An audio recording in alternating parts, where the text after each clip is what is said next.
Star Wars: The Heart of the Jedi by Kenneth C. Flint. Chapter 13.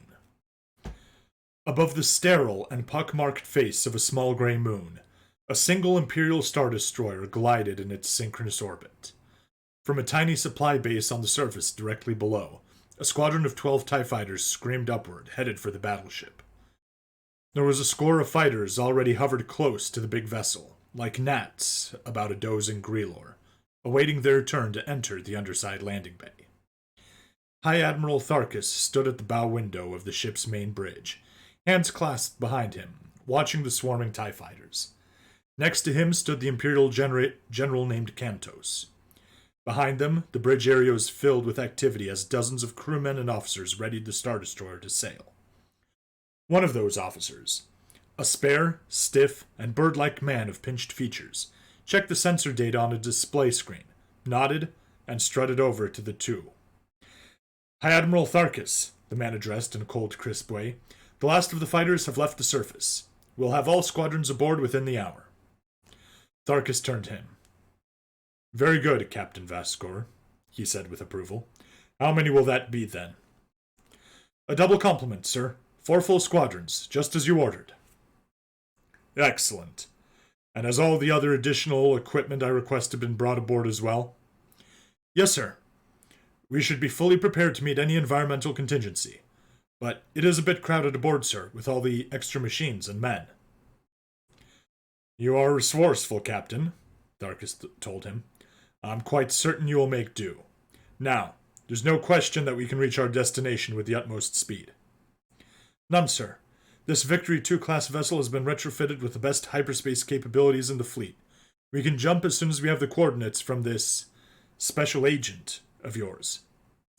Excellent, the High Admiral said with satisfaction. Then just be ready to initiate a departure immediately upon our receiving the coded transmission. I expect it at any time. The man bowed and began to turn away, but then he hesitated. High Admiral, he said, forgive my boldness, but I am captain of the ship, and this is highly irregular. May I ask just what all of it is for? I'm afraid you will have to perform your duties in ignorance of that, Tharkus replied.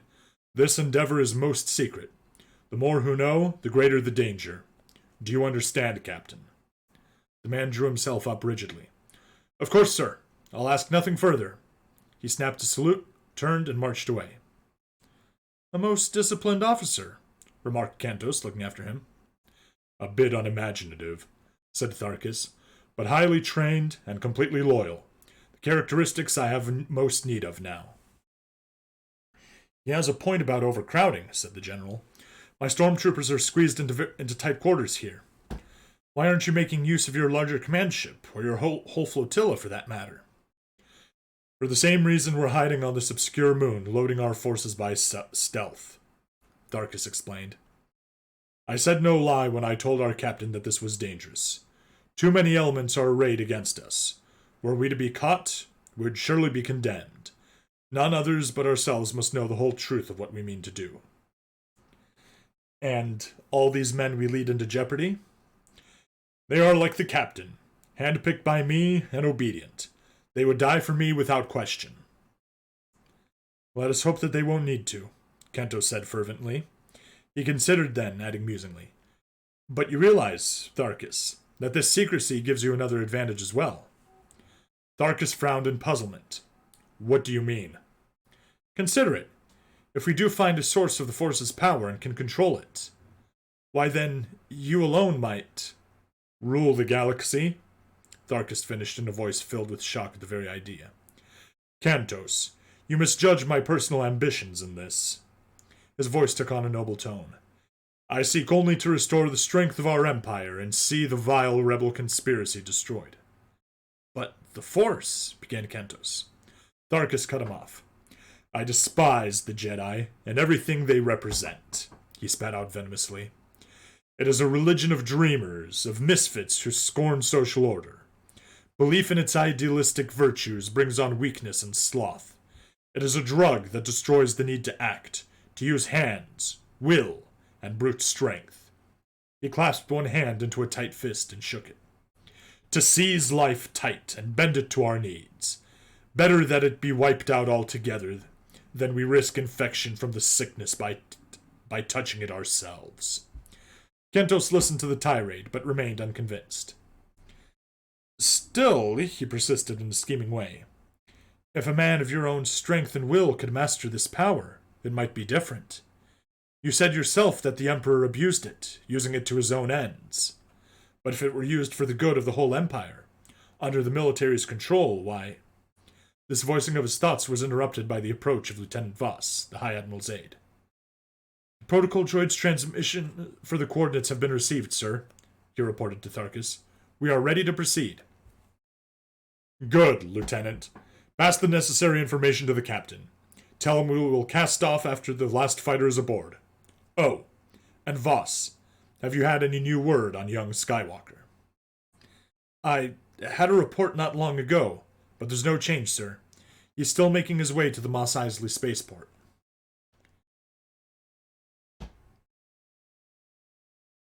Young Jedi and droid came to the outskirts of the sprawling port town on striding foot and rolling wheels.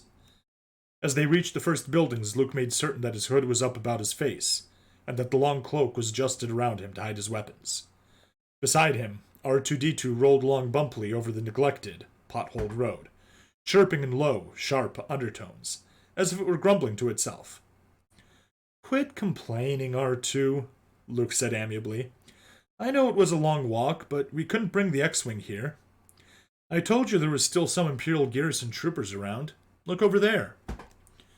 A small patrol of the white-armored soldiers was lounging out before a small tavern's door, conversing in bored tones. Their weapons were leaned against the cracked stucco of the building's outer wall, and some of the troopers even had their helmets off. As the man and droid went by, none moved to question or intercept them. A couple of the men glanced around towards them, but without any sign of any more than mild curiosity. They don't seem on alert, Luke softly commented once they were safely by. R2-D2 beeped a response. Yes, I know there's supposed to be a truce, Luke translated, but we can't take any chances. We're on our own here. The little droid trilled out a question. Yes, I want it that way, and no, I'm not going to get any help. I've got to do this alone. It squeaked in indignation at that. All right, R2, said Luke softly. I meant alone except for you. Luke looked around him thoughtfully as they moved further into the town. The trick is, getting a ship without any money. I've got a few hundred credits, but not enough for... He stopped as they entered the heart of the city, and his eye lit on the big, dirty white dome of the port's largest saloon, the Mos Eisley Cantina. He mused. R2, didn't Han tell us that he won the Falcon from Lando Calrissian in the card game? The droid answered with a flurry of shrill notes, which sounded most distinctively doubtful. Luke looked around at it in a hurt way. What do you mean? I'm as good a card player as Han, he said defensively, and I don't need to use the Force to cheat either. Come on. He marched, determined up to the cantina's wide main doors, R2 rolling behind. The droid stopped there whistling worriedly. Oh, right, said Luke. Droids aren't allowed. Well, just wait here. I should be back soon. It twittered and squeaked some more. No, he replied. I'm not afraid to go in there alone. Nobody knows me. Nobody here knows me. I'll be safe. It persistently beeped more in an unconvinced tone. No, I'm not trying to prove anything, Luke said, amused. Okay, so I did almost get killed here once, but that was a long time ago. You know I don't need Ben or Han to bail me out anymore.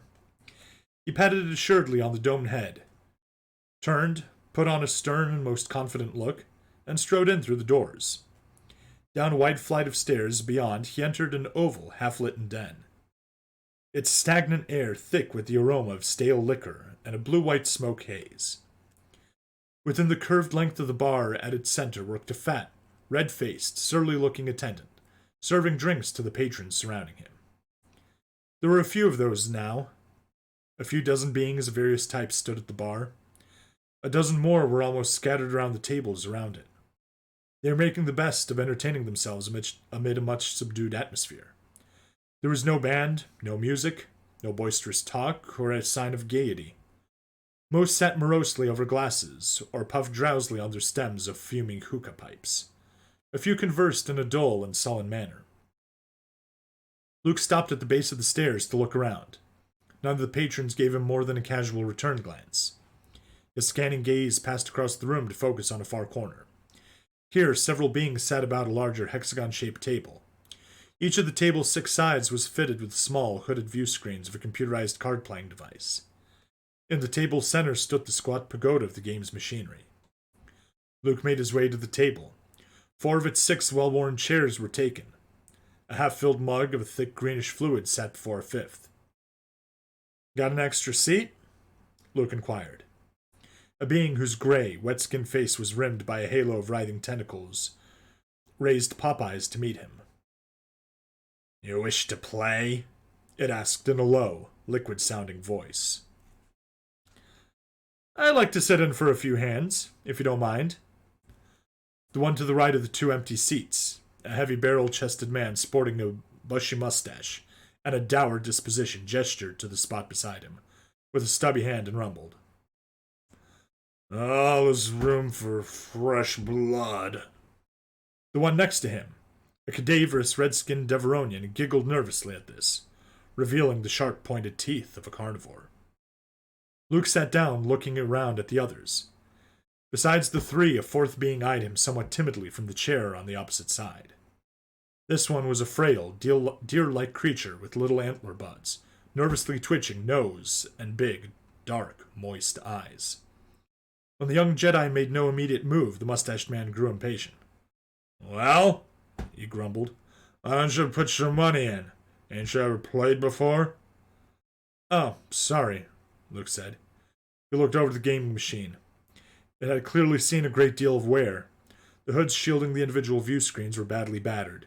The central playing computer showed a few dents of its own, and the gray metal rim around the wide mouth of its feed slot was worn shiny from years of money being shoved through. He reached into his robe to pull out a stack of flat credit plaques from a pocket. He leaned forward and fed them one by one into the machine's maw. It seemed to gulp and smack electronically as it swallowed each piece. A readout of the ingested cash showed on the tote boards encircling the top. The tentacle being eyed the number and commented wetly. 650. Pretty light. Barely a minimum stake for this game. It'll get bigger, Luke answered breezily. So, are we ready to play? Just waiting on one more, the mustached one said. Here he is. Hey, Panda! A figure moved up beside Luke and plumped heavily down into the seat next to him. The young Jedi glanced towards the newcomer, and his eye first fell on the glinting metal of a mechanical arm. It was an artificial limb of cheap and crude construction. Metal skeleton and wire tendons were uncovered by bioflesh, and the stiff, knobby joints of the sharp taloned finger made its hand look more like a claw. Luke's gaze lifted from the arm to its owner's face, so close to his own, and turned towards him. The young Jedi managed not to register any shock at what he saw. It was the walrus-like face of an Aqualish. A pair of yellowed, inward-turned tusks protruded from a wide, bristled snout. The skin was smooth and shiny, the eyes large and glistened back. Those eyes were now fixed searchingly upon Luke. Hey, the being named Panda grunted in a guttural voice. Don't I know you? Luke looked him squarely in the eyes and said in a careless way, I've been around before. The Aqualish brought up a good left hand and rubbed the forearm of his metal limb. I'm sure I've met you, he said musingly. What's your name? You really don't want to know it, Luke told him with more than a little truth. I wouldn't want to scare anyone.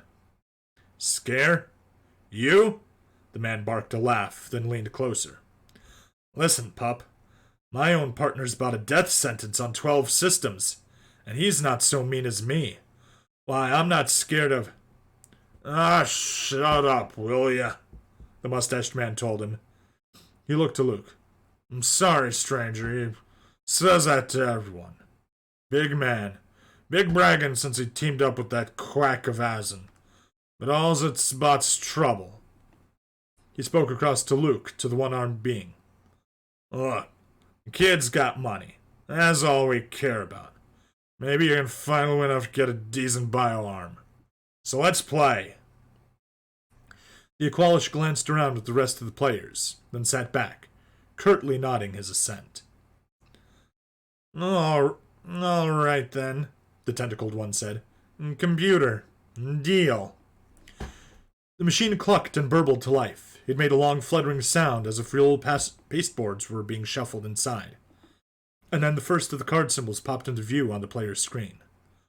Luke studied them intently.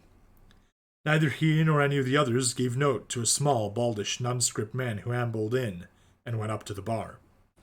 The newcomer ordered a drink, then stood there quietly, sipping and looking about with apparent disinterest. But his eyes went most often to the card game proceeding at the table, fixing largely on Luke.